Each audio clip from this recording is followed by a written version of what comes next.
morning po and welcome po sa ating morning devotion.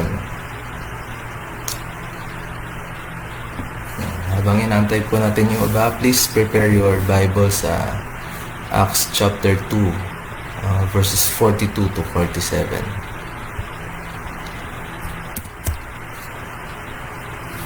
It's our day 160 ng ating devotion. So again, ang reading po natin ay sa Acts chapter 2 verses 42 to 47. So habang inantay po natin yung iba, please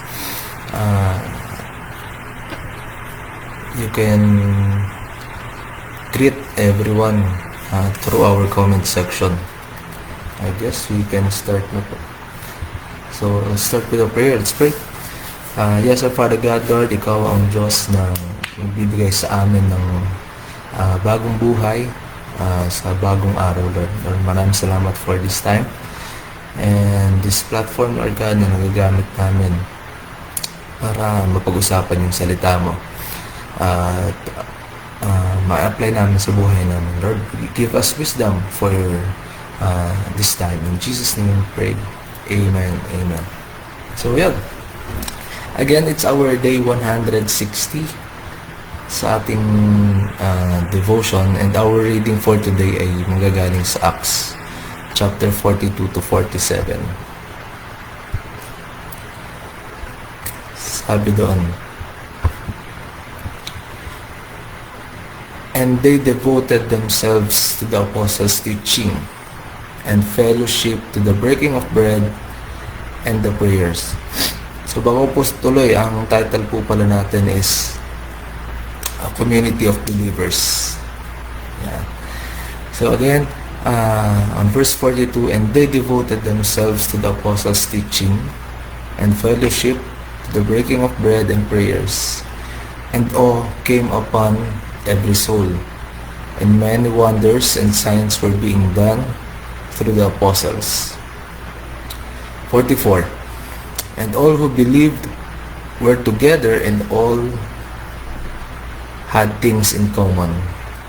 They were selling their possessions and belongings and distributing the proceeds to all, and they had as any had need. Verse 46, and day by day, attending the temple together and breaking bread in their homes, they received their food with glad and generous hearts, praising God and having favor with all the people. And the people added to their number day by day those who were being saved.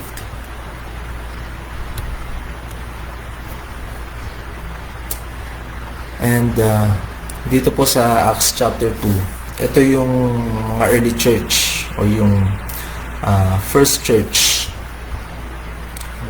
after ng ascension ni Christ. A community where people gather to eat, pray, and do signs and wonders to the apostles. So ito yung early church where the people gathered para magkaroon ng fellowship sa bawat isa. Those fellowship ng mga taong kinikilala si Kristo bilang Panginoon. And ginagawa nila doon sa fellowship is kumakain at nagdadasal at nagdadwell sa mga turo ng mga apostles. Sabi sa verse 44, and all who believed were together, and all had things in common. So, sinearch ko po na ang community came from a Latin word, communitas. Ibig sabihin ay the same. Meron kapag kakapareho. And after thousands of years, we're still doing it. Itong fellowship na meron. The community that they had is the same community that we are in. Tama po ba? Nag-agree po ba lahat doon? Na yung community nila na pag nag-gather ay kumakain, nagdadasal, nagkakaroon ng fellowship, is the same community na meron tayo. After all those years, it is the same community na ini-enjoy natin at parehas tayo ng ginagawa. And I want to highlight this sa verse 45. And they are selling their possessions and belongings and distributing the proceeds to all as they had need. So, because they devoted themselves to the community. Bakit umaabot dun sa point na sa verse 45? Siguro sabi ng iba, akala ko kain-kain lang, fellowship lang, pray lang. Pero dito sa verse 45, sabi doon, they were selling their possessions, binibenta na nila yung mga ari-arian nila, yung meron sila, para lang merong may mapakain doon sa mga nangangailangan. Bakit? Ba't kailangan nilang umabot sa ghetto? Kasi dun sa verse 42, yung keyword doon ay they devoted themselves to the apostles' teaching and fellowship. So, ibig sabihin, talagang binigay nila, tinodo na nila yung pagiging part ng community nila.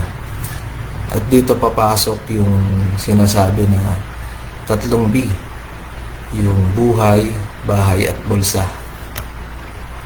If you're part of the community, ito ay hindi maiiwasan. This is happening and will continue to happen. It is part of being in a community. Yung ibibigay mo yung buhay mo, iaalay mo or i-open mo yung bahay mo at ibibigay mo yung laman ng bulsa mo. Diba? Even beyond my capacity, papasabi nga tayo, let's do it. Kahit beyond na ng capacity ko, because I want to help my community and I want to help someone na parte ng community. Sige, go na tayo. Papasabi ka na lang talaga ng Lord, ikaw nang bahala. So I want to share a short story of our life ni Che. There are moments sa buhay namin ni Che nung last quarter nung taon. Pares kaming walang income, walang pumapasok na pera, pares kaming walang work noon. Pero there are moments na may mga taong lumalapit sa amin at tumihingi ng tulong or may need ng tulong. Hindi lang naman financially, pero there are mga aspects na hinihingan nila kami ng tulong. So, as part of community, iniisip namin, sige, tulong tayo kahit tulong pa rin tayo kahit beyond our capacity na. Bakit? Ba't namin ginagawa yun? Kasi nung panahon na kailangan din namin ng tulong, there are people who extended their help beyond their capacity. Diba? If na-experience namin yung pagiging parte ng isang komunidad, ng kapatiran na naniniwala kay Kristo, bakit namin hindi extend yung kaya namin gawin para ma-experience din ng ibang tao yung na-experience namin? That is the beauty of a community. So kailangan namin gawin, or kailangan natin gawin ito because of this common goal. Dun sa verse 46, sabi doon, and day by day attending the temple together and breaking bread in their homes, they received their food with glad and generous hearts. So isipin mo, dahil dun sa pag-share mo ng buhay mo, ng bahay mo at ng bulsa mo, merong taong nare-reach, merong taong nabubusog, merong taong natutuwa at galak na galak yung puso because of those sacrifices. Kaya dun sa verse 47, sabi dun, praising God and having favor with all the people. And the Lord added to their number day by day those who were being saved. So the common goal of a community is that the Lord add someone day by day doon sa isang community. At hindi lang madagdag, ibig sabihin nun, meron taong nasisave, meron taong nakakakilala kay Kristo. Araw-araw, dinadagdagan ito ng Diyos. Bakit? Kasi hinayaan mong maging parte ka ng community. Hinayaan mong magamit yung buhay mo, yung bahay mo, at yung bulsa mo. So our goal is to reach one soul at a time. Someone to be part of our community in Christ. Community kay Kristo, hindi para sa atin. Because nagkaroon tayo ng community because someone also sacrifices. That is Christ. So we are enjoying this community because someone did something para ma-enjoy natin yung meron tayo. So again, that is our devotion for this morning, and I hope na makasama namin kayo araw-araw to talk about this, to be part, to feel this community. Ay maganda makasama namin kayo araw-araw every 6 in the morning. So with that, let's close this with a prayer. Let's pray. Yes, our Father God, Lord, maraming salamat, Lord, for giving us this time and feeling us na kami ay parte ng isang komunidad na naniniwala kay Kristo, naniniwala sa iyo na ikaw ay binigay mo yung buhay mo, Lord God, for our sake, Lord. Maraming salamat, Lord God, dahil parte kami ng isang komunidad na naniniwala na ikaw ang Diyos na buhay, Diyos na hindi nang iiwan, at Diyos na lagi namin kasama sa araw-araw na ginagawa namin. Lord, be with us, and I pray na itong word mo na to ay makasama namin sa lahat ng gagawin namin sa buhay namin, Lord God. Also, Lord God, we're praying itong nangyaring lindol sa Mindanao nitong kahapon, Lord God. Lord, I pray na yung mga taong na-involve ay bigyan mo ng comfort, bigyan mo ng kagalingan, Lord God. Bigyan mo sila, Lord, ng lakas ng loob despite of this challenge. Lord, gibayan mo ang bawat isa, at I pray na maging handa ang bawat isa sa mga tulad ng ganitong pangyayari. Lord, give us the resources if you can help, Lord God, sa community na nandoon, at gamitin mo kami. Lord, maraming salamat, Lord God, also for keeping us safe sa mga lugar kung nasaan kami. Lord, we thank you. In Jesus' name we pray. Amen and amen. Thank you, church. See us tomorrow.